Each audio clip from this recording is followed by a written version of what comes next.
Hello students, welcome to my channel. Myself AK Chaturvedi. Today I teach polynomials exercise 2.4 class 9th. Question number 3 देखिए. अब यहाँ पर जो हम क्वेश्चन को रीड कर रहे हैं, find the value of k if x minus 1 is factor of p of x in each of the following cases. देखिए factor of p of x in each cases, factor जब है इस polynomial का, उस situation में हमें k की value count करनी है. यहां पर देखिए हम क्या करेंगे कि जो फैक्टर थ्योरम है वो हम इन जनरल यूज करते हैं और वो वैल्यू को यूज करके और रिमाइंडर फैक्टर रिमाइंडर को यूज करते हैं. इस पूरी एक्सरसाइज जो आप क्वेश्चंस हैं यहाँ पर factor remainder and splitting of middle term method, ये मेथड्स हम यहाँ पर यूज कर रहे हैं, जैसे हम आपको अभी बताएंगे. तो इसको अगर आपको समझने के लिए आप डिस्क्रिप्शन बॉक्स में जाकर वीडियो देख लेंगे तो आपको उससे पूरी चीज़ें क्लियर हो जाती हैं कि किस तरीके से इन क्वेश्चंस को हमको अटेंड करना है, ये मेथड्स क्या हैं, और इसके डिटेल जानने के बाद फिर आपको कोई प्रॉब्लम नहीं है. यहाँ पर भी आप ध्यान से सुने और उसको समझें आप, तो आपको कोई प्रॉब्लम नहीं आएगी. Question number 3, find the value of k if x minus 1 is factor of p of x in each of the following cases. यहां देखिए x माइनस 1 इस पॉलिनोमियल का जो फैक्टर है, ऐसी सिचुएशन में k की वैल्यू काउंट करनी है. तो नेचुरली देखिए जब उसका फैक्टर है, वो x माइनस 1 इसका फैक्टर है, तो p of 1 is equal to 0 हो जाएगा with the help of factor theorem, और इसके थ्रू हम ये कैलकुलेशन करते हैं. यहां देखिए आपने लिखा p of x equal to x square plus x plus k. Solution if x minus 1 is a factor of p of x is equal to, ठीक है ना, x square plus x plus k, then p of 1 equal to 0. अब p of 1 कैसे 0 होगा, हमने इसके पहले भी आपको हिंट किया है. x minus 1 equal to 0 then x equal to 1, ये जीरोस इससे मिल जाते हैं. तो यहाँ जाएगा p ऑफ 1 इक्वल टू 0. आपने कैलकुलेट किया, p ऑफ 1 की वैल्यू देखिए, या आपने यहाँ पर 1 रखा, सब्स्टिट्यूट किया, तो 1 स्क्वायर प्लस 1, ठीक है ना, 1 और प्लस k इक्वल टू 0. तो देखिए 1 स्क्वायर से 1 आएगा और 1 प्लस 1 2, और 2 जब ट्रांसफर होगा तो जाएगा -2, तो k equal to -2. Therefore the required value of k is -2. It is a required solution. ये आपका वैल्यू थी k की, ठीक है ना. Second, p of x is equal to 2x square plus kx plus root of 2. Solution देखिए इसका आप, if x minus 1 is a factor of p of x is equal to 2x square plus kx plus root of 2, then p of 1 is equal to 0. p of 1 की theory हमको पहले आपको hint कर दी थी, x minus 1 equal to 0 then x equal to 1, ठीक है ना. Is equal to imply that 2 into 1. अब देखिए इसमें हम x की वैल्यू सब्स्टिट्यूट कर देते हैं. यहाँ पर क्या सब्स्टिट्यूट करेंगे, 1. तो देखिए 2 इंटू 1 स्क्वायर, यहाँ पे सब्स्टिट्यूट किया 2 into 1 square plus k into 1 plus root of 2 equal to 0, ठीक है. और इसका कैलकुलेशन देखिए आप, 2 इंटू 1 स्क्वायर से 1, 2 into 1 equal to 2, k into 1 k plus root of 2 equal to 0. अब यहाँ देखिए आप लोग k को रखना है, को यहीं पर रखेंगे और बाकी 2 और रूट ऑफ 2 को राइट हैंड साइड में ट्रांसफर कर देंगे. तो यहाँ जाएगा -2 माइनस रूट ऑफ 2, ठीक है. k equal to -2 minus root of 2, minus को आपने टेकआउट ले लिया. जब टेकआउट लेंगे तो आ जाएगा minus times 2 plus root of 2. It is a required value, ठीक है ना. ये आपका रिक्वायर्ड सोल्यूशन होगा. थर्ड पार्ट देखिए आप, थर्ड पार्ट में है p of x equal to k square plus root of 2x plus 1, ठीक है ना. अभी सोल्यूशन देखिए, सोल्यूशन में आप लिखेंगे if x minus 1 is a factor of p of x is equal to k square minus root of 2x plus 1, then p of 1 equal to 0. Same वही method है, सेम आपको वैल्यू आपको substitute करना है, k into 1 square, ठीक है. आपने यहाँ वैल्यू सब्स्टिट्यूट कर दिया, यहाँ पर वैल्यू रख रहे हैं आप, k इंटू एक्स स्क्वायर था, k into x square minus root of 2x plus 1, then p of 1 equal to 0 था, आपने वैल्यू यहाँ सब्स्टिट्यूट किया, k into 1 square minus root of 2 1 times 1 plus 1 equal to 0. तो k और 1 square से 1 आएगा, तो 1 into k minus root of 2 plus 1 is equal to 0. जब यहाँ पर k को आप रखेंगे, बाकी वैल्यू को ट्रांसफर करेंगे, तो जाएगा k equal to root of 2 minus 1. It is a required value of k. Fourth part देखिए, p of x equal to k square minus 3s plus k. इसमें भी सेम मेथड है. यहाँ देखिए आप, if x minus 1 is a factor of p of x equal to k square minus 3s plus k, then p of 1 equal to 0, ठीक है. अब यहाँ देखिए आपने वैल्यू सब्स्टिट्यूट किया, इसमें में क्या x की वैल्यू क्या 1 सब्स्टिट्यूट किया, तो k into 1 square minus 3 into 1 plus k equal to 0. Calculation से देखिए आएगा k minus 3 plus k equal to 0। देखिए k प्लस के 2k हो जाएगा और माइनस ट्रांसफर होगा तो 2k equal to 3, then k equal to 3/2, it is a required value of k। Question number 4, factorise. अब देखिए यहां से मेथड चेंज होता है। अब यहां पर हम देखिए क्या करेंगे, splitting of middle term method हम यूज करते हैं। Splitting of middle terms method, ये मिडिल टर्म को स्प्लिट करते हैं और उसको 2 पार्ट्स में डिवाइड करते हैं। कंडीशनल, उसमें एक कंडीशन होती है और कंडीशनल उसको हम डिवाइड करते हैं और उसके बाद उसको सॉल्व करते हैं। कंडीशन क्या होती है, जो मिडिल पार्ट है उनका सम जो है वो कितना आना चाहिए, जैसे सम और पी क्यू उसका डिफरेंस, ये हम चेक करते हैं और इस तरह से हम उसको सॉल्व करते हैं। यहाँ देखिए क्वेश्चन से जो एक्सप्लेन करते हैं आपको क्लियर होगा। यहाँ देखिए पार्ट था, फर्स्ट पार्ट क्वेश्चन 4 का फर्स्ट पार्ट है 12x² माइनस 7x प्लस 1। यहाँ मिडिल टर्म क्या है, माइनस 7x, ठीक है ना। तो देखिए यहाँ पर सोल्यूशन में हियर p प्लस क्यू ये हो जाएगा आपका मिडिल टर्म्स। तो मिडिल टर्म्स इसको p प्लस क्यू का मीन क्या है, coefficient of x। Coefficient of x देख रहे हैं -7, जिसका टू कितना हुआ -7। अब आता है पी क्यू क्या होता है, कोफिशिएंट ऑफ x²। यहाँ पर कितना कोफिशिएंट x² 12 था, ठीक है ना, इनटू कांस्टेंट टर्म्स, ये कांस्टेंट टर्म्स है तो ये p और ये q हो गया, ये p plus q middle terms हो गया, ठीक है ना।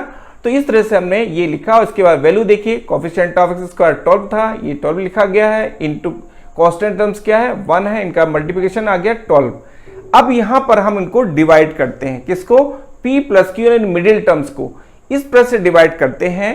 जो वैल्यू है -7 उसको हम इस तरह से डिवाइड करते हैं कि उनका सम जो है 2 पार्ट्स में डिवाइड करने से उनका सम -7 आए, ठीक है ना। जैसे -4 -3 -7 आ गया और जो प्रोडक्ट है इन्हीं का प्रोडक्ट तो देगा -4 × 3 तो माइनस इंटू माइनस प्लस 4 3 जा 12, तो पी क्यू इक्वल टू 12 जो है उस तरह से 2 पार्ट में ये कन्वर्ट हुआ। ये मेन है, इसी को कहते हैं splitting of middle term method. अब यहाँ देखिए हम इसमें यूज करते हैं तो 12x² minus 7x plus 1 equal to 12x² और जो मिडिल टर्म्स होगा उसको हमने क्या किया, x यूज करके लिख दिया यहाँ पर। तो यहाँ पर -4x माइनस 3x ये हमने यहाँ यूज किया, प्लस 1 एज इट इज है, ठीक है। अभी आपको देखिए फर्स्ट 2 टर्म से, ये फर्स्ट 2 टर्म से हमने 4x टेक आउट लिया। यहाँ पे देखिए 4, यहाँ से 4 और x दोनों में कॉमन है बोथ में, तो इसमें से x कॉमन लिया तो 4x टाइम्स 3x माइनस 1। फिर यहाँ से देखिए 3x माइनस 1 हमने लिखा और -1 इसमें टेक आउट ले लिया। जब -1 टेक आउट लेते हैं तो ये माइनस प्लस में कन्वर्ट होगा और जो प्लस है वो माइनस में कन्वर्ट हो जाएगा। तो यहाँ देखिए क्या होगा, जब 3x minus 1 3x minus 1 take out ले लिया तो इन ब्रैकेट में क्या हो गया 4x माइनस 1 और इस तरह से इसके 2 फैक्टर्स ये हमें मिल जाते हैं, ठीक है ना। Therefore the required factor is 3x minus 1 times 4x minus 1, ये it is the required factors. अब आता है सेकंड पार्ट, इसमें भी सेम वही पूरा मेथड हम यूज कर रहे हैं। Here p plus q means आपको मालूम हो गया स्प्लिटिंग ऑफ मिडिल टर्म, जो मिडिल टर्म है 7x तो 7 होगा, तो p plus q equal to coefficient of x equal to 7, x का जो कोफिशिएंट है वो 7 हो गया। पी क्यू, ठीक है ना, यानी फर्स्ट एंड लास्ट। तो देखिए कोफिशिएंट ऑफ x² 2 है यहाँ देखिए, into constant terms, constant term क्या है 3 है, तो देखिए 2 × 3 आ गया 6। अब यहाँ पर देखिए p प्लस क्यू हो गया आपका 7 जो मिडिल टर्म्स है, इसको हम इस तरह से सेट करते हैं कि इनका जो सम है वो कितना आना चाहिए 6 प्लस 1 7 आना चाहिए, उनका जो प्रोडक्ट है वो कितना आना चाहिए 6 आना चाहिए, इनका सम 7 आना चाहिए और जो प्रोडक्ट है वो 6 के इक्वल होना चाहिए। यानी हम सेकंड वे पे आपको एक्सप्लेन करें कि अगर आप जो फर्स्ट एंड लास्ट टर्म का जो प्रोडक्ट है उस प्रोडक्ट को ही हम 2 पार्ट्स में डिवाइड कर दें तो 3 2 जा 6, इससे 6 आ गया और हमको 6 और 1 ले लिया तो आ जाएगा 7 और 6 × 1 का मल्टीप्लाई करेंगे 7 आएगा, ठीक है ना। सम करेंगे तो 7 आ जाएगा, किससे 6 प्लस 1 7, यानी फर्स्ट एंड लास्ट का जो प्रोडक्ट है वही प्रोडक्ट इनके जो प्रोडक्ट है उसको ऐसे 2 पार्ट्स में डिवाइड करें कि उनका सम 7 आ जाए। ये मेन प्लान था इसका, ठीक है ना। तो ये यहाँ पर देखिए किया जा रहा है। अब यहाँ देखिए p plus 7 equal to 1 plus 6, p q equal to 6 1 × 6, ये प्रोडक्ट था 1 × 6 और यहाँ पर सम 6 प्लस 1 यानी 7, इस तरह से ये आ जाएगा इनका। अब therefore 2x² plus 7x plus 3 is equal to, अब इसको हमने यहाँ यूज किया देखिए यहाँ पर 2x², यहाँ पर देखिए 7x लिख दिया हमने, x प्लस 6x और 3 एज इट इज है।